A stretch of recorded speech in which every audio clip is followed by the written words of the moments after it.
Hello everyone, welcome to this channel. आज नए topic के साथ पुनः आपके सामने हूँ मैं और डिस्कस करूँगा RRRLF यूनिवर्सिटी ग्रांट कमीशन और निस केयर पर। ये बड़ा ही वाइटल टॉपिक रहा है।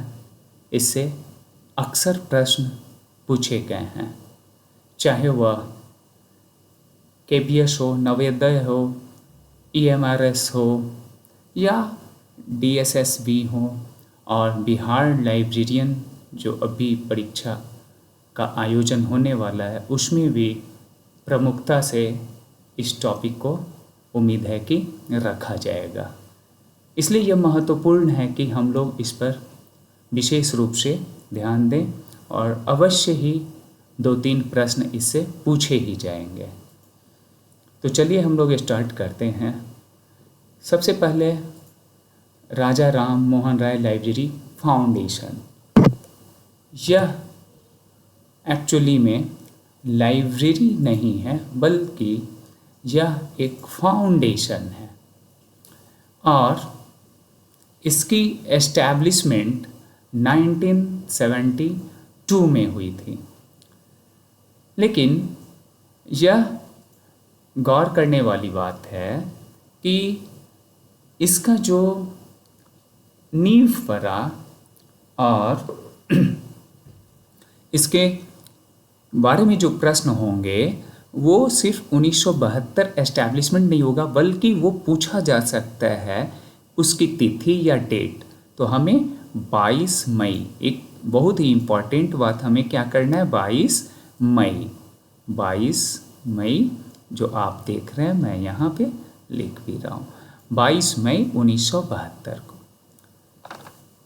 इस फाउंडेशन का हेड क्वार्टर कलकत्ता में है और यह एक सेंट्रल एजेंसी के रूप में कार्य करती है, किसकी, गवर्नमेंट ऑफ इंडिया की, जिसका मूल उद्देश्य क्या है, सपोर्ट एंड प्रमोट करना पब्लिक लाइब्रेरीज को, है ना, अक्रॉस द कंट्रीज। तो ये पूरी अपने देश में, अपने राष्ट्र में जो है ये क्या करती है कि पूरी तरह से, है ना, पब्लिक लाइब्रेरी को सपोर्ट्स करती है और ये फिनेंशियल सपोर्ट भी करती है।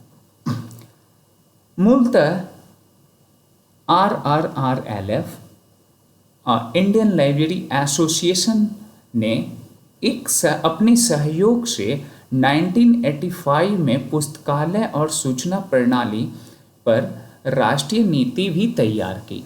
इसका एक बहुत ही महत्वपूर्ण पहलू अभी है जो प्रश्न पूछे भी जा सकते हैं कि 1985 में, यानी 1985, ठीक है, ये 1985 में क्या हुआ था कि राष्ट्रीय नीति, अभी हम लोगों ने देखा है कि नेशनल एजुकेशन पॉलिसी जो है, तो राष्ट्रीय नीति पर जो है ये 1985 में ही ये RRLF ही और इंडियन लाइब्रेरी एसोसिएशन, ये दोनों मिलकर क्या की थी कि एक मसौदा तैयार की थी, जिसमें इस नीति को तैयार करने के लिए प्रोफेसर DP सीतोपाध्याय को चेयरपर्सन भी नियुक्त किया गया था।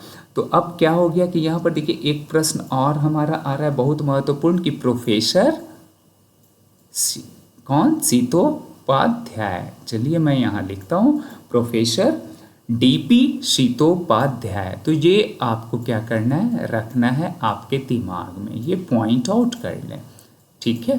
तो ये DP सीतोपाध्याय, राइट। तो ये तो हो गया कि आपका, है ना, कि इसका क्या हम लोगों ने भूमिका पर बात की, इसकी एस्टैब्लिशमेंट, है ना, इसका जो है कब हुआ अक्रॉस द कंट्रीज, इसका क्या रोल है। अब देखें कि इसका मुख्य जो उद्देश्य है वो भारत में सार्वजनिक पुस्तकालयों का प्रचार प्रसार और विकास करना है, जबकि इसके कार्य की बात करें तो सार्वजनिक पुस्तकालयों के वित्तीय सहायता देना। अभी अभी हम लोगों ने ऊपर देखा कि ये क्या करती है, provide financial assistance and implements various schemes for library development. इसके अलावा ये पुस्तकालयों एवं सूचना विज्ञान के लिए ये क्या करती है कि ICT को बढ़ावा देती है, ठीक है, इंफॉर्मेशन कम्युनिकेशन टेक्नोलॉजी को, और जितने भी फिनेंशियल असिस्टेंस होते हैं ना, वो प्रोवाइड करती है ना हमारे कंट्री के पब्लिक लाइब्रेरी को। इसमें एकेडमिक लाइब्रेरी नहीं आएगी, राइट, नेशनल लाइब्रेरी नहीं आएगी, या फिर हमारा जो है कोई स्पेशल लाइब्रेरी नहीं आएगा, बल्कि हमारा क्या क्वेश्चन यहाँ पर बन सकता है कि ये किस लाइब्रेरी को, तो पब्लिक लाइब्रेरी के लिए करती है, और ये संस्कृति मंत्रालय के अंतर्गत ये कार्य करती है। दूसरा जो हम लोगों का इसी के अंतर्गत जो बात कर रहे हैं, तो वो हमारा टॉपिक आता है university grant commission. University grant commission जो है ये क्या है कि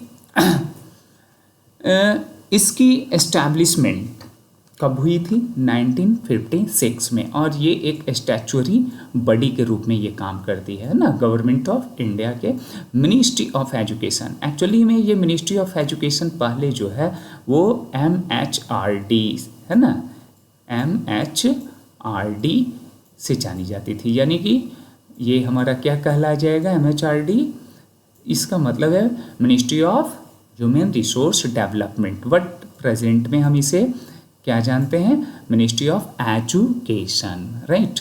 और ये हमारा क्या है, यूनिवर्सिटी ग्रांट कमीशन का जो मूल उद्देश्य क्या था कि ये responsible for the coordinating, determining and maintaining the standard of higher education in India.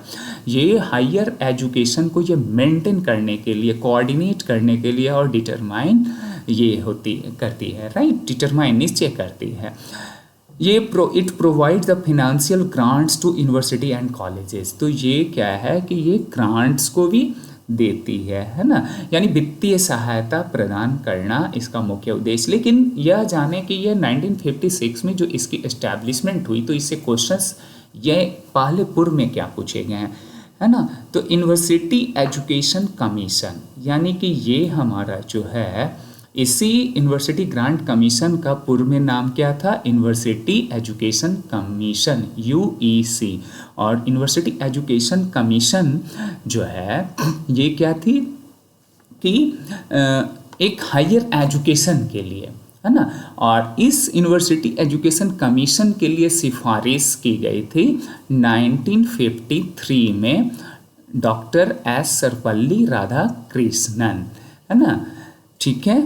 तो इन्होंने क्या किया था, S सर्वपल्ली राधाकृष्णन ने 1953 में जो एक सिफारिश की और कहा कि ये कि हमारा जो है, जो फॉरेन की, है ना, हायर एजुकेशन पॉलिसी है, हायर एजुकेशन इंस्टीट्यूशंस है, उसके आधार पर जो है हमारा क्या हो कि हमारे कंट्री में भी हायर एजुकेशन के लिए वैसे इंस्टीट्यूशन हो।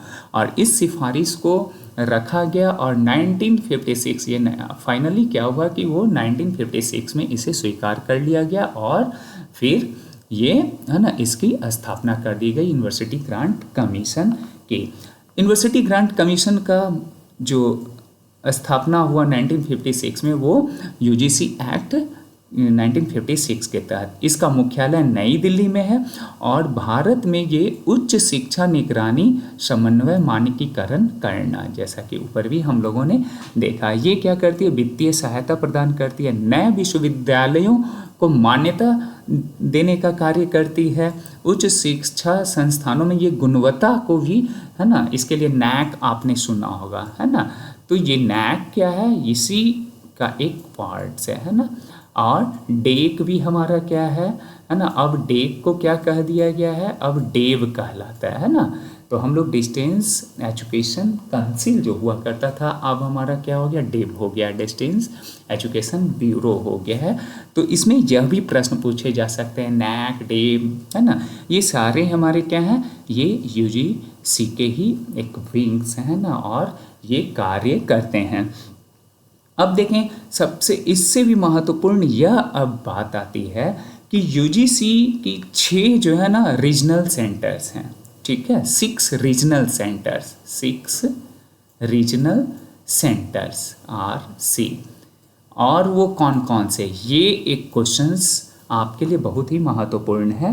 तो ये और कहाँ कहाँ है 6 रीजनल सेंटर्स, मुख्यालय तो नई दिल्ली हो गया, यहाँ पर देखें तो पुणे पहला हमारा क्या है, पूना, दूसरा हमारा भोपाल, है ना, तीसरा हमारा कलकत्ता, चौथा हमारा हैदराबाद, और गुवाहाटी तथा लास्ट में हम बात करें बैंगलोर, है ना। तो ये हमारा क्या हो गया, पुणे, भोपाल, कलकत्ता, हैदराबाद, गुवाहाटी और बेंगलोर में इसके क्या है 6 रीजनल सेंटर्स हैं जो क्वेश्चन आपका क्या है ऑब्जेक्टिव क्वेश्चंस यहाँ बन सकते हैं। तो इस प्रकार से हम लोगों ने यूजीसी को भी देखा। अब हम बात करेंगे निस्केयर। इसका फुल फॉर्म क्या है, national institute of science communication and information resources, है ना। और ये निस्केयर को 2 है ना इंस्टीट्यूट मिलाकर बनाया गया है।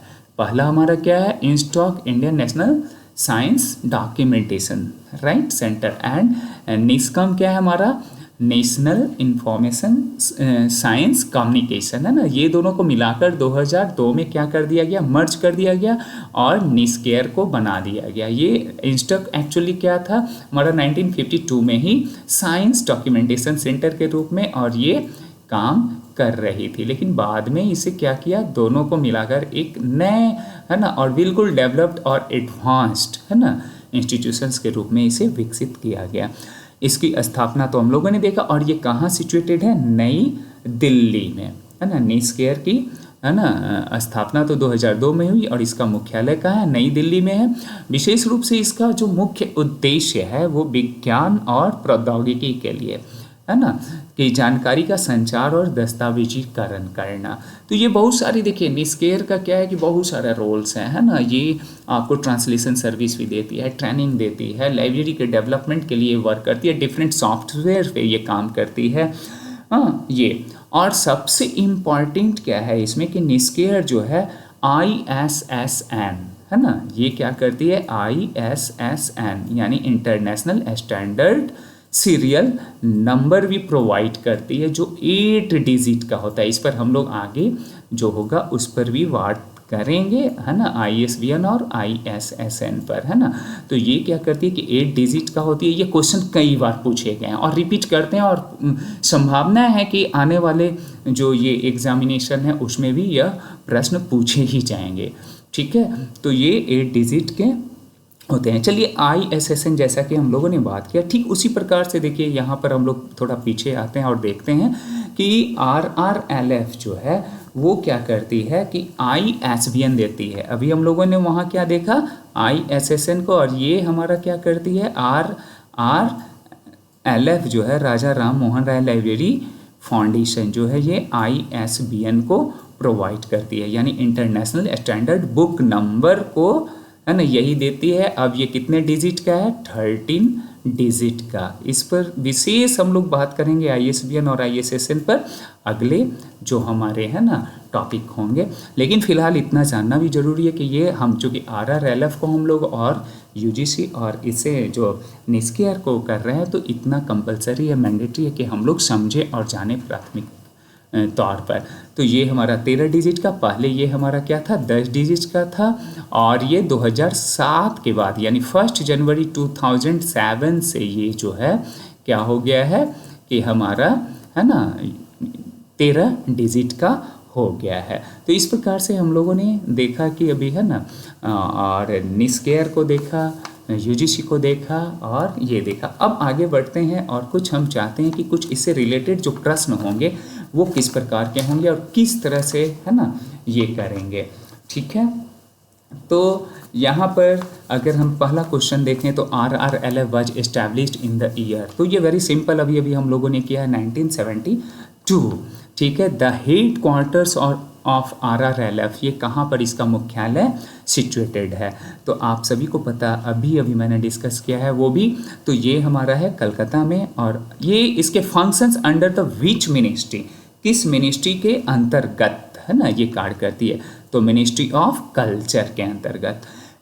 RRLF जो है ये promotes which type of the libraries, किस तरह की लाइब्रेरीज को, अभी अभी मैं क्या बताया कि ये जो है पब्लिक लाइब्रेरी के लिए ये क्या करती है, प्रमोट करती है ना। फिनेंशियल असिस्टेंस भी क्या करती है, ये RRLF करती है, लेकिन वो सिर्फ पब्लिक लाइब्रेरी के लिए, ठीक है। जबकि ये ना कि नेशनल लाइब्रेरी, स्पेशल लाइब्रेरी और एकेडमिक लाइब्रेरी को बिल्कुल भी नहीं, है ना। तो हर के लिए स्पेशलाइजेशन है, हर इंस्टीट्यूशन और ऑर्गेनाइजेशन का। अब देखिए यहाँ 5वां क्वेश्चन है कि RRLF किस योजना के तहत कार्य करता है। अब बताइए इसमें किस तहत कार्य करता है, तो इसके बारे में कहा जाता है कि ये मैचिंग स्कीम, है ना। ये हमारा क्या है, मैचिंग स्कीम के तहत ये कार्य करता है। छठा क्वेश्चन है कि which was establish under which act, है ना। UGC यानी किस एक्ट के तहत हमारा है। तो बड़ा ही सिंपल सा ये क्वेश्चन है। ये हमारा क्या है कि चूँकि ये 1956 में, जैसा मैंने बताया कि किसके, डॉक्टर सर्वपल्ली राधाकृष्णन ने 1953 में ये किया था और 56 में ये पारित हो चुका था। तो ये इसका आंसर ये होगा। और UGC इज रेस्पॉन्सिबल फॉर, किस चीज़ के लिए रेस्पॉन्सिबल है, तो यहाँ पर हम लोग जानते हैं कि ये higher education standard and funding के लिए, है ना, इसके लिए है। 8वां प्रश्न जो आपका कहता है कि ये बताइए कि UGC परीक्षा आयोजित करती है। वेरी सिंपल क्वेश्चन और वेरी इजी है।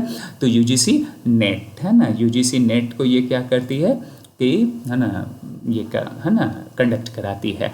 स्वयं इज एन इनिशिएटिव ऑफ, स्वयं जो है ये किसकी पहल है, तो अब ये UGC की ये पहल है स्वयं, है ना। आपके लिए एक प्रश्न है, चलिए आप कमेंट बॉक्स में बताएंगे कि स्वयं का फुल फॉर्म क्या है। इन सभी टॉपिक पर मैं आऊँगा, हाँ, चूँकि हम लोगों को समय के अंतर्गत रखते हुए भी, है ना, ये देखना है। चलिए आगे बढ़ते हैं और उस पर भी मैं करूँगा इन सभी, लेकिन आप हमें कमेंट बॉक्स में डालेंगे कि स्वयं का फुल फॉर्म क्या है, right. Now UGC falls under which ministry, UGC किस मिनिस्ट्री के अंतर्गत काम करती है ना। तो आपको अभी मैंने बताया था कि मिनिस्ट्री ऑफ एजुकेशन, और पहले ये किस मिनिस्ट्री के अंतर्गत, पहले ये किस मिनिस्ट्री के अंतर्गत था, ये भी आपके लिए क्वेश्चन मैं देता हूँ, है ना, इसका मैंने अभी बताया था। चलिए 11वां क्वेश्चन है, NISCAIR was establish in the year, तो ये हमारा कब, 2002 में।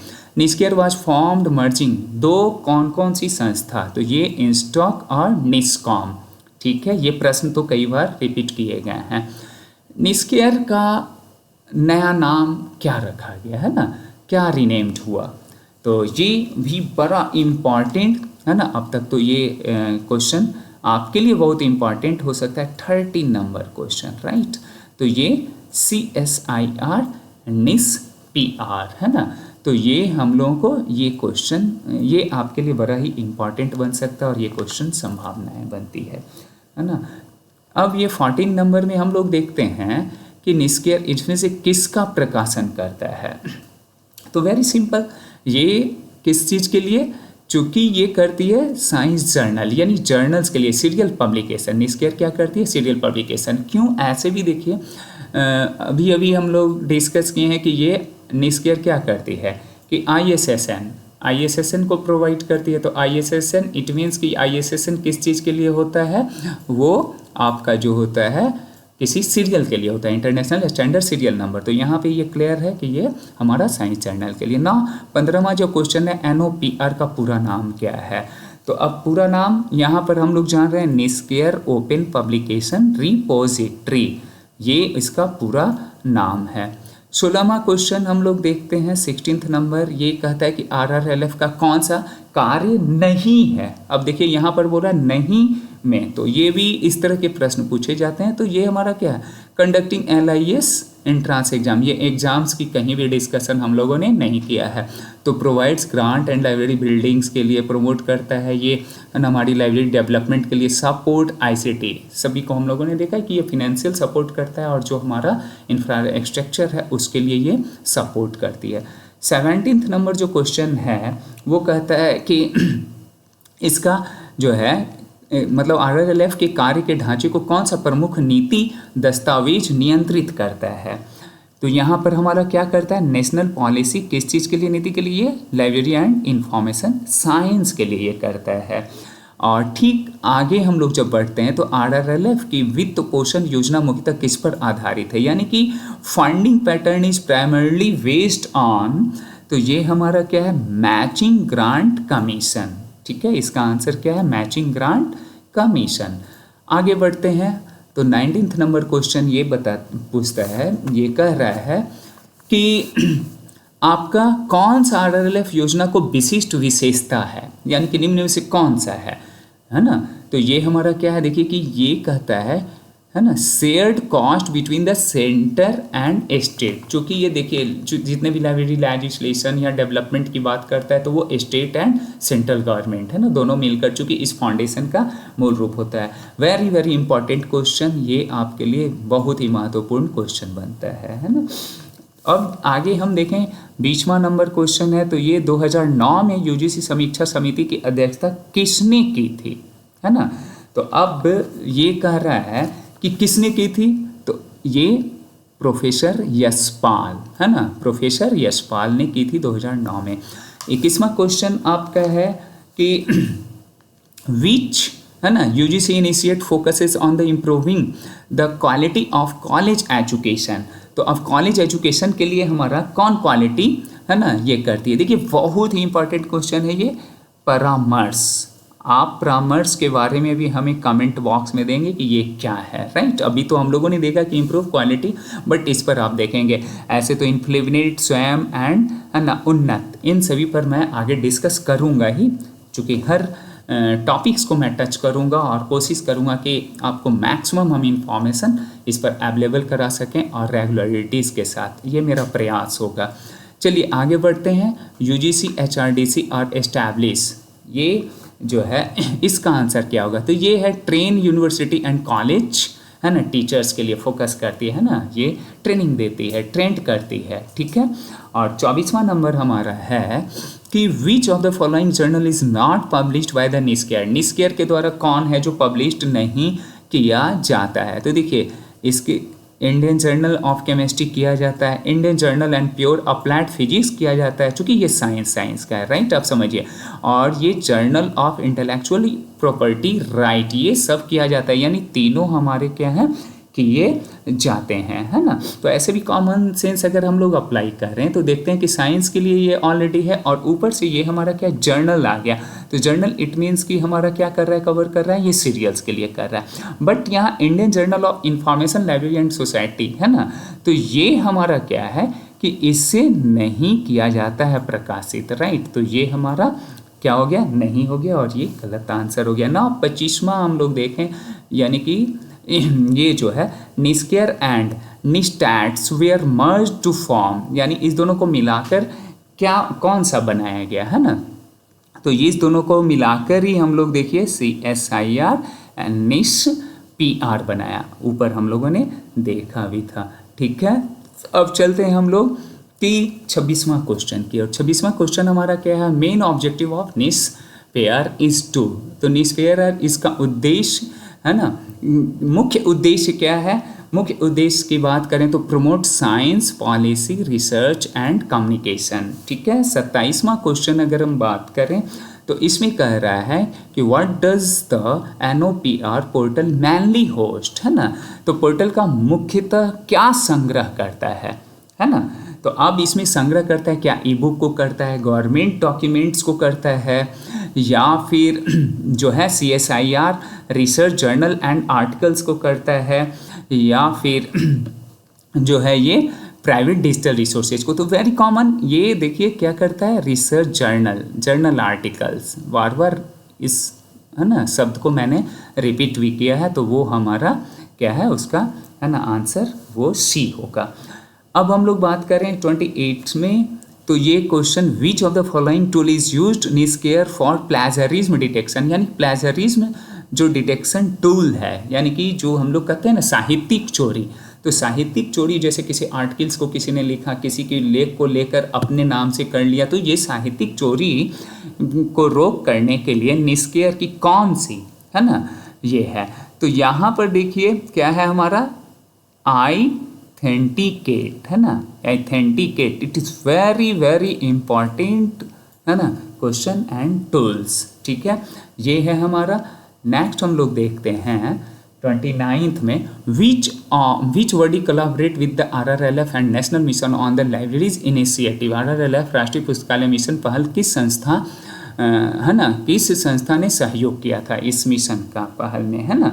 तो किसने किया था, अब हम लोग यहाँ देखें तो मिनिस्ट्री ऑफ कल्चर, क्योंकि इसी के अंतर्गत ये कार्य करती है। और लास्ट में जो हमारा 30वां है ना क्वेश्चन है, उसके लिए मैं आपके लिए ये क्वेश्चन देता हूँ और आप हमें क्या करेंगे कि कमेंट बॉक्स में लिख कर बताएंगे कि इसका आंसर क्या होगा, राइट।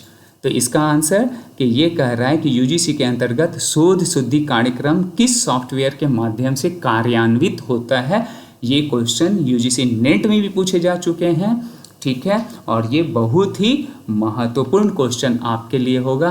तो थैंक्स फॉर वाचिंग, और मुझे उम्मीद है कि आज आपके लिए ये बहुत ही है ना इन्फॉर्मेटिव साबित हुआ होगा। और कमेंट बॉक्स में हमें आप अवश्य बताएंगे, इसका अपडेट करेंगे। So thank you so much.